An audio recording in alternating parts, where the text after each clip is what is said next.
Hello students, कैसे हैं आप सब। आई होप आप सभी अच्छे होंगे। मैं आरती आप सभी का अपने परिवार फिजिक्स गुरु पर हार्दिक स्वागत करती हूं, जहां पर हम पढ़ते हैं ग्रेजुएशन के लिए केमिस्ट्री और फिजिक्स। और आज की क्लास है बीएससी फर्स्ट ईयर के लिए, जिसमें हमारी फर्स्ट बुक चल रही है फंडामेंटल्स ऑफ केमिस्ट्री। और इस यूनिट में, इस बुक में जो हमारी यूनिट चल रही है, ये है हमारी 5th यूनिट जो हमने कल स्टार्ट की है। तो कल हमने इसमें पढ़ा था कुछ एरोज के बारे में कि हमारे एरोज कौन से होते हैं, कैसे होते हैं। जैसे हमारा इस टाइप का एरो कौन सा होता है, ये एरो हमारा क्यों होता है और किस लिए लगाया जाता है, हमारे कर्व्ड एरो क्या रिप्रेजेंट करते हैं और हमारे इस तरह से फिश हुक एरो क्या रिप्रेजेंट करते हैं, इनके बारे में हमने कल इसमें बातें की थी। तो आज हम इसमें बात करेंगे किसके बारे में, बॉन्ड फिजन के बारे में। बॉन्ड फिजन क्या होता है? बॉन्ड फिजन का मतलब होता है बंध विखंडन या बॉन्ड का टूटना।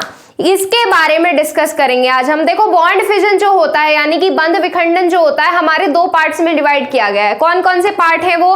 एक तो है हमारा होमोलिटिक बॉन्ड फिजन और एक है हमारा हेट्रोलिटिक बॉन्ड फिजन। फर्स्ट कौन सा है? Homolytic bond fission.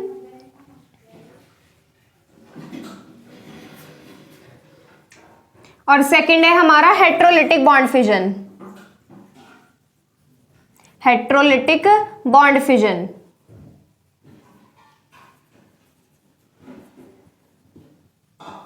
अब होमोलिटिक और हेट्रोलिटिक बॉन्ड फिजन क्या है, मैं आपको एक बार पहले बता देती हूँ छोटी सी चीज।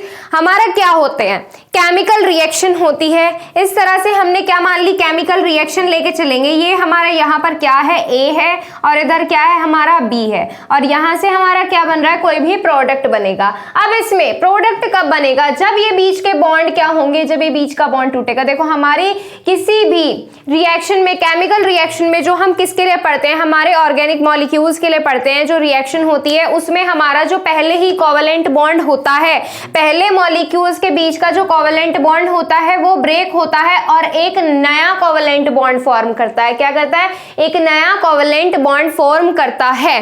अब इसे जो ये हमारा ये बॉन्ड ब्रेक होता है ना, इसको हम क्या बोलते हैं, रिएक्शन इंटरमीडिएट भी बोलते हैं। क्या बोलते हैं? Reaction intermediate. अब इसमें देखो, हमारा यहां से ये बॉन्ड टूटा, नया बॉन्ड बना यहां पर, लेकिन जो हमारा यहाँ पर बॉन्ड फिजन है, क्या हो रहा है, बॉन्ड टूट रहा है। मतलब यहाँ पर क्या हो रहा है, बॉन्ड फिजन हो रहा है। इसी के बारे में तो बात कर रहे हैं। ये होगा हमारा दो तरीके से। कैसे? Homolytic, heterolytic. Homolytic bond fission कब होगा? होमोलिटिक बॉन्ड फिजन कब होगा कि हमारा जो बॉन्ड है, मॉलिक्यूल्स के बीच का जो बॉन्ड है, और उस पर जो हमारे क्या है, इलेक्ट्रॉन्स प्रेजेंट है। क्या है? इलेक्ट्रॉन्स प्रेजेंट है। वो हमारे अगर इक्वली डिस्ट्रीब्यूट हो जाते हैं तो हमारा कैसा होता है, होमोलिटिक बॉन्ड फिजन होता है। और ये कौन से एरो से रिप्रेजेंट कर रहे हैं हम? फिश हुक एरो से, या आप क्या बोल सकते हो, हाफ हेड एरो से रिप्रेजेंट करते हैं। ऐसे ही बात करें अगर हेट्रोलिटिक बॉन्ड फिजन के बारे में, हेट्रोलिटिक बॉन्ड फिजन में क्या होता है, हमारे जो साझे के इलेक्ट्रॉन्स होते हैं, शेयर्ड इलेक्ट्रॉन्स होते हैं, ये हमने क्या ले लिया, ये हमने कोई भी मॉलिक्यूल ले लिया और इस पर क्या है, हमारे साझे के इलेक्ट्रॉन्स प्रेजेंट हैं यहाँ पर। अगर ये इलेक्ट्रॉन किसी भी एक एटम की तरफ जाते हैं तो वो कैसा होता है, हेट्रोलिटिक बॉन्ड फिजन होता है। यही है इसमें। पर होमोलिटिक और हेट्रोलिटिक होने के लिए इसमें कुछ कंडीशन होनी चाहिए। एक एक करके होमोलिटिक के बारे में कंडीशन देखेंगे और होमोलिटिक बॉन्ड फिजन के बारे में लिखेंगे। ऐसे ही करेंगे हेट्रोलिटिक के लिए। तो देखिए इसमें होमोलिटिक बॉन्ड फिजन, देखिए इसमें homolytic bond fission,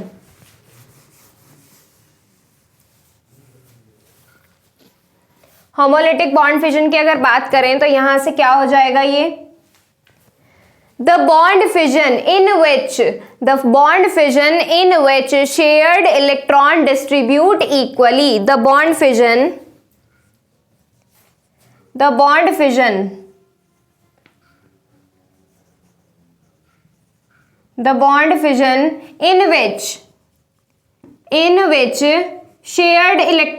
in which shared electrons, the bond fission in which shared electrons distributed equally। कैसे हो, equally यानी कि बराबर बराबर बटे हुए हों। Electrons distributed equally equally distributed equally किसके बीच बटे हो हमारे, बिटवीन एटम और ग्रुप। कोई भी हमारे क्या ले लेंगे, कोई भी एटम्स ले लेंगे या फिर कोई भी ग्रुप ले लेंगे, उसके बीच हमारे इलेक्ट्रॉन्स कैसे होंगे, इक्वली डिस्ट्रीब्यूटेड होंगे between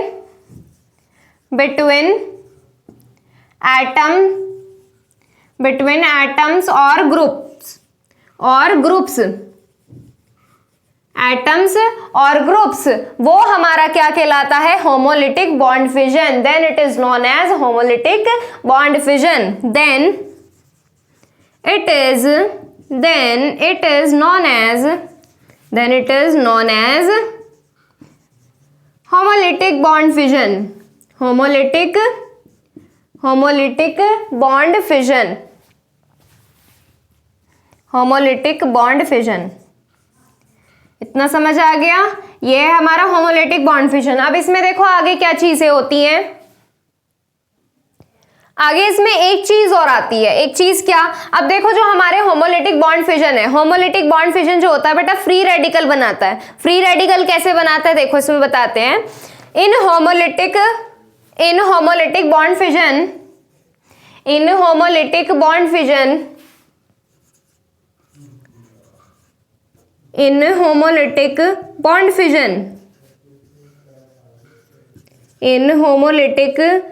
fission neutral intermediate will form. Neutral intermediate will form. Neutral intermediate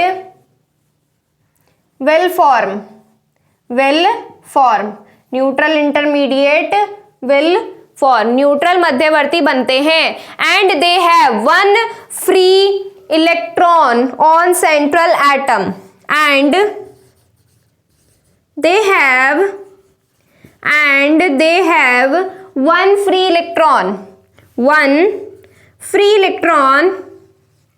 free electron on central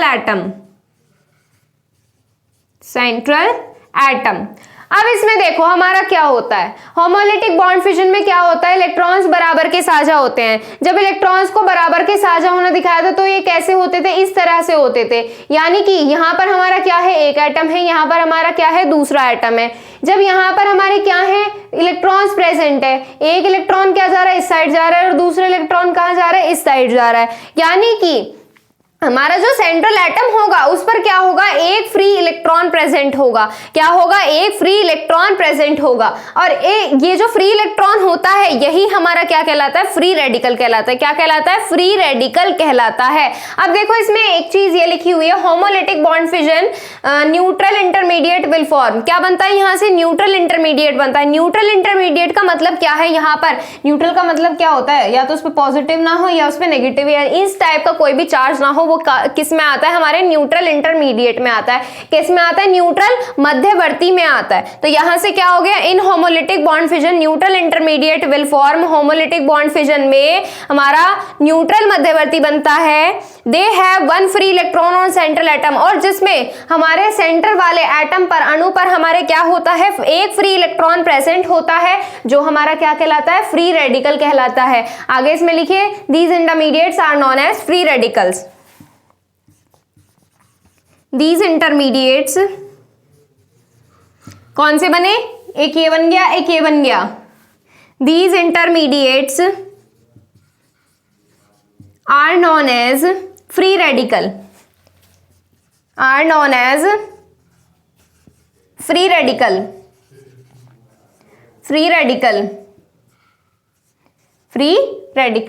अब इसमें एक चीज और देखो, हमारा क्या होता है, होमोलिटिक बॉन्ड फिजन में क्या होता है, होमोलिटिक बॉन्ड फिजन में इलेक्ट्रॉन्स क्या हो रहे हैं, इलेक्ट्रॉन्स का ट्रांसफर हो रहा है। आधे इसमें जा रहे हैं, आधे इसमें जा रहे हैं। इलेक्ट्रॉन्स का क्या हो रहा है, ट्रांसफर हो रहा है। अब ये जो हमारा ट्रांसफर हो रहा है, इसको हम किससे रिप्रेजेंट कर रहे हैं, कौन से एरो से रिप्रेजेंट करते हैं। इस एरो का नेम बताया था हमने आपको कल की क्लास में, इस एरो के बारे में भी बताया था हमने आपको। ये जो हमारा एरो होता है ना, ये फिश हुक एरो होता है। अब इसमें आगे लिखिए, in it the transfer of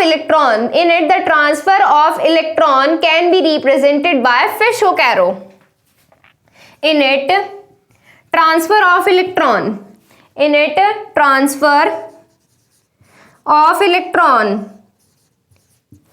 can be represented by fish hook arrow, can be represented by fish hook arrow, can be represented by fish hook arrow, fish hook arrow.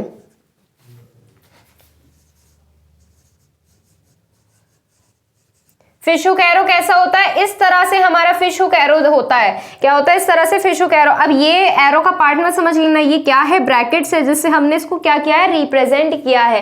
क्या क्या है? Represent. अब देखो, हमने ये तो बता दिया कि हमारा जो होमोलिटिक बॉन्ड फिजन होता है उससे क्या क्या होता है, क्या क्या होता है, अभी इतना सब कुछ बताया। पर जो हमारा होमोलिटिक बॉन्ड फिजन होने के लिए कुछ नेसेसरी कंडीशंस भी होनी चाहिए। नेसेसरी कंडीशन यानी कि बहुत ज्यादा जरूरी कंडीशंस यहां पर होनी चाहिए। जैसे टेम्परेचर सबसे ज्यादा हाई होना चाहिए। टेम्परेचर हाई कितना हाई? 100-200 डिग्री सेंटीग्रेड नहीं, यहां पर टेम्परेचर 500 डिग्री सेंटीग्रेड तक होना चाहिए। हाई प्रेशर होना चाहिए, हाई प्रेशर पूरे 100 एटमॉस्फेयर तक का प्रेशर होना चाहिए। सनलाइट या फिर यूवी रेडिएशन की प्रेजेंट में हमारे क्या होना चाहिए? रिएक्शन होनी चाहिए। अब इसमें देखो एक चीज और होती है, हमारे पेरोक्साइड की प्रेजेंस जरूर होनी चाहिए। पेरोक्साइड क्या होता है? पेरोक्साइड बॉन्ड पता है क्या होता है? पेरोक्साइड बॉन्ड होता है अगर हमारे ऑक्सीजन ऑक्सीजन इस तरह से प्रेजेंट होते हैं। H2O2 जो होता है ना, H2O2 जो आपने पढ़ा है, ये हमारा पेरोक्साइड बॉन्ड बनाता है। क्या बनाता है? पेरोक्साइड बॉन्ड बनाता है। अगर हमारे कहीं भी ऑक्सीजन ऑक्सीजन इस तरह से बॉन्ड से जुड़े होते हैं, ये हमारा कैसा बनता है? पेरोक्साइड बॉन्ड बनाता है। ऑक्सीजन ऑक्सीजन जहां सिंगल बॉन्ड से जुड़े हो वहां हमारा कैसा होता है? पेरोक्साइड बॉन्ड होता है। कैसा होता है वहां पर हमारा? Peroxide bond. पेरोक्साइड बॉन्ड की प्रेजेंस होनी चाहिए या हमारा क्या होना चाहिए? Non polar solvent. Non polar solvent कैसे होते हैं? जैसे हमारा बेंजीन हो गया, CS2 कार्बन डाइसल्फाइड हो गया, CCl4 कार्बन टेट्राक्लोराइड हो गया, इनकी प्रेजेंस हमारी नेसेसरी है। देखिए इसमें पहले आप इसको नोट कीजिए, फिर नेसेसरी कंडीशंस के बारे में बात करते हैं। नेसेसरी कंडीशंस में जैसे अभी जो पॉइंट्स बताए थे वही पॉइंट्स इसमें लिखे जाएंगे। जैसे the presence of high temperature, the presence of high temperature, ज्यादा तापमान होना चाहिए। हाई टेम्परेचर कितना? 500 डिग्री सेंटीग्रेड या फिर वेपर फेज, या फिर कैसा होनी चाहिए? या फिर वेपर फेज होनी चाहिए, वाष्प अवस्था, वेपर फेज। सेकेंड पॉइंट क्या बताया था इसमें? हमारा क्या होने चाहिए? सनलाइट या यूवी रेज की प्रेजेंस होनी चाहिए। In presence of sunlight and UV rays, presence of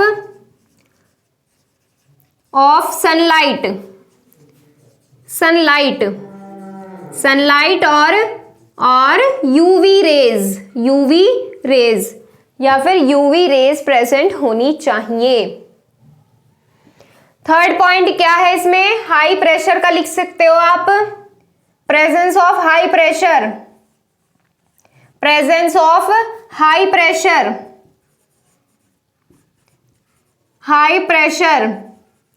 100 atmosphere तक, 100 atmospheric pressure. Fourth point, in presence of peroxide, presence of peroxide.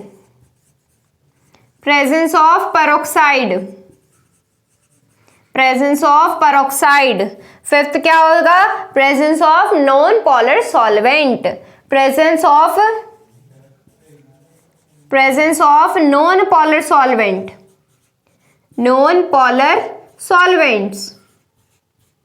Non polar solvents. ये क्या है? इसकी कुछ कंडीशंस हैं। अब क्या करोगे? एक एग्जांपल देख लो इसमें। एग्जाम्पल यहाँ पर हमने ले लिया, ए बी वाले तो बहुत देख चुके हैं, कोई आप एग्जाम्पल ले लीजिए इसमें। Cl ले लीजिए, हमने क्या ले लिए? Cl के एटम्स ले लिए। यहाँ पर हमारा क्या है? बॉन्ड है, और बॉन्ड के यहाँ पर क्या है? हमारे इलेक्ट्रॉन्स प्रेजेंट है। अब यहाँ पर क्या करेंगे? इनमें से कोई भी कंडीशन रख देंगे, या तो हाई टेम्परेचर रख दो, या फिर सनलाइट रख दो, या फिर हाई प्रेशर या पेरोक्साइड बॉन्ड रख दो यहाँ पर, या फिर क्या रखोगे आप? Non polar solvent. जैसे हमारा क्या होता है? बेंजीन होता है, हमारा कार्बन डाइसल्फाइड, कार्बन टेट्राक्लोराइड, इनमें से कोई सा भी रख सकते हो आप। मैं इसमें क्या कर रही हूं? यूवी रेडिएशन रख देते हैं। यूवी रेडिएशन रख देते हैं। अब इसमें देखो हमारा क्या है, इसमें हमारा ये जो हमारी प्रेजेंस दी जाएगी ना, इस प्रेजेंस को देखते ही आप बता सकते हो कि हमारे इलेक्ट्रॉन्स को क्या होने वाला है, इलेक्ट्रॉन्स का बराबर बराबर साझा होने वाला है। ये वाला इलेक्ट्रॉन हमारा इसके पास चला जाएगा, ये वाला इलेक्ट्रॉन हमारा इसके पास चला जाएगा, मर्जी है, ये वाला इसके पास भेज दो, ये वाला इसके पास भेज दो, कहीं भी भेज दो। अब देखो यहाँ पर क्या हो रहा है, इस वाले के पास हमारा एक इलेक्ट्रॉन जा रहा है, Cl एक इलेक्ट्रॉन प्लस Cl दूसरा इलेक्ट्रॉन, या फिर कंबाइन करके लिख दो 2Cl, क्या लिख दो, कंबाइन करके लिख दो 2Cl। यहां से हमारे क्या होता है, इस तरह से इलेक्ट्रॉन्स का साझा होता है, इस तरह से इलेक्ट्रॉन्स ट्रांसफर होते हैं, कहां से, बॉन्ड पर से। नोट कीजिए इसमें। फिर हेटेरोलिटिक बॉन्ड फिशन के बारे में डिस्कस करते हैं। हेटेरोलिटिक बॉन्ड फिशन में क्या होगा, उसका जस्ट अपोजिट हो जाएगा। उसमें क्या होते थे, हमारे इलेक्ट्रॉन्स बराबर बराबर साझा होते थे, इसमें क्या होंगे, अलग अलग उसमें साझा होंगे। देखिए the bond fission in which the bond fission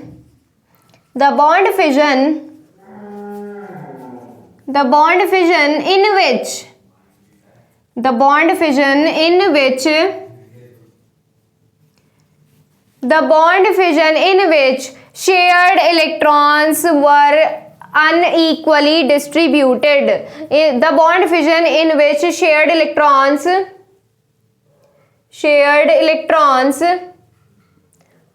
were unequally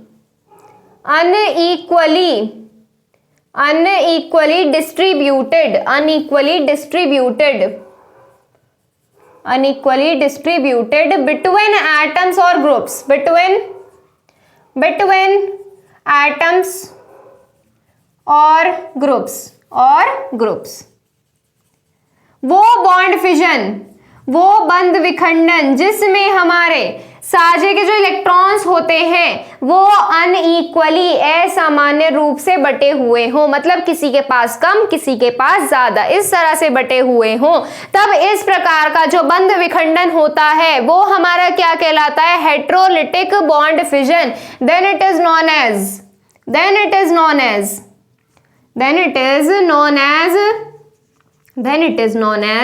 heterolytic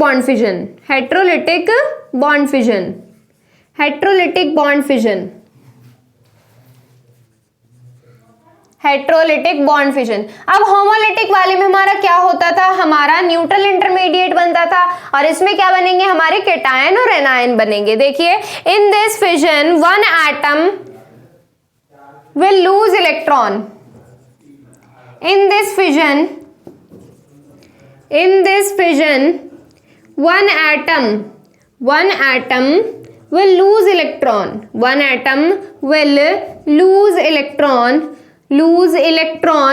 और इलेक्ट्रॉन को लूज करने वाला क्या बनाता है, केटायन बनाता है या एनायन बनाता है, इलेक्ट्रॉन को लूज करने वाला केटायन बनाता है। will lose electron and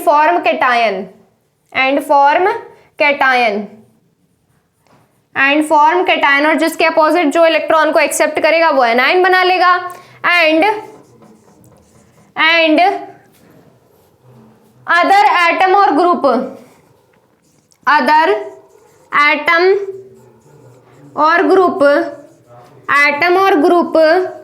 will accept electron and form anion, क्या बना लेगा, एनायन बना लेगा। केटायन और एनायन यहां से होंगे, क्रिएट होंगे, और यहां पर हमारा जो इलेक्ट्रॉन्स का ट्रांसफर होता है वो हम किससे रिप्रेजेंट करेंगे, वो हम रिप्रेजेंट करेंगे कर्व्ड एरो से। And the transfer of electron will represented by curved arrow. The transfer of electron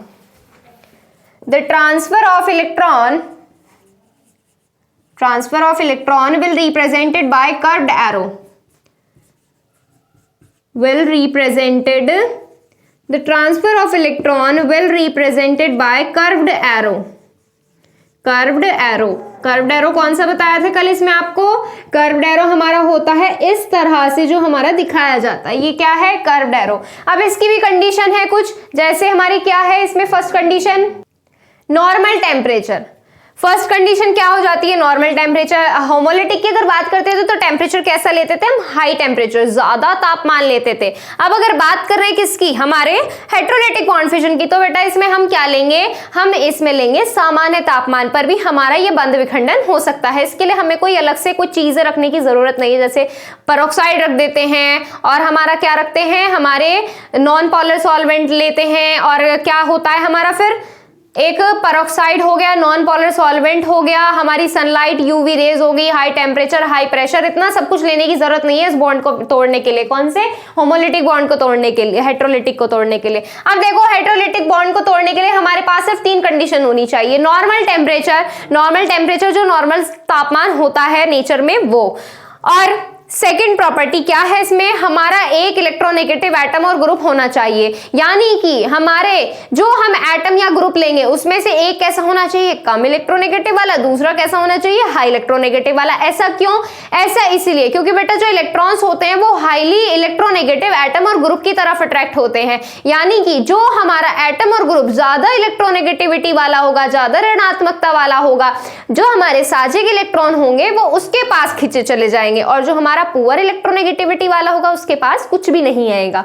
और इसमें थर्ड कंडीशन क्या है, थर्ड कंडीशन बेटा इसमें यह है कि हमारा पॉलर सॉल्वेंट, जैसे हमारा पॉलर सॉल्वेंट क्या होता है, वाटर, उसकी प्रेजेंस होनी चाहिए। नेसेसरी कंडीशंस में लिखिए, कंडीशंस तीनों पॉइंट लिखेंगे। फर्स्ट क्या होगा, presence of normal temperature, presence of normal temperature, normal temperature. Second point क्या बताया, सेकेंड पॉइंट हमने बताया presence of different electronegative atom, presence of different electronegative atom, different electronegative atom, different electronegative atom.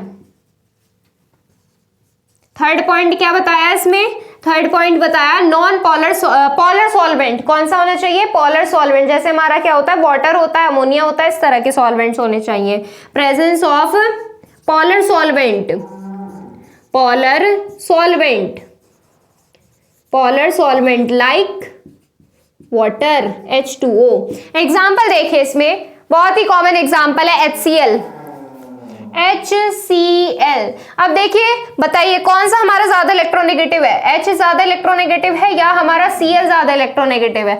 बेटा हमारे H की comparison में Cl क्या होता है, ज्यादा इलेक्ट्रोनेगेटिव होता है। अब इस बॉन्ड को ब्रेक करने के लिए हमें किसकी जरूरत है, हमें जरूरत है, या हमारे देखो टेम्परेचर तो नॉर्मल ही रहना है, क्या रहना है, नॉर्मल टेम्परेचर रहना है। अब देखो डिफरेंट इलेक्ट्रोनेगेटिव वाला एटम है हमारे पास या नहीं है, डिफरेंट इलेक्ट्रोनेगेटिविटी वाले एटम प्रेजेंट होने चाहिए। इसकी इलेक्ट्रोनेगेटिविटी कम है, इसकी ज्यादा है। अब देखो पॉलर सॉल्वेंट हमारा प्रेजेंट होना चाहिए। यहाँ पर क्या रख दो, इस बॉन्ड पर पानी रख दो, क्या रख दो, पानी। अब ये जो इलेक्ट्रॉन्स हैं, ये जो हमारे इलेक्ट्रॉन्स है ये कहाँ होंगे, हमारे ज्यादा इलेक्ट्रोनेगेटिव वाले एटम की तरफ चल जाएंगे। जो इलेक्ट्रॉन को एक्सेप्ट करेगा, वो क्या बना लेगा, एनायन बना लेगा। यानी कि यहां से क्या बन गया, Cl कैसा बन गया, यहां से एनायन, यानी कि इस पर कैसा आ गया, नेगेटिव चार्ज।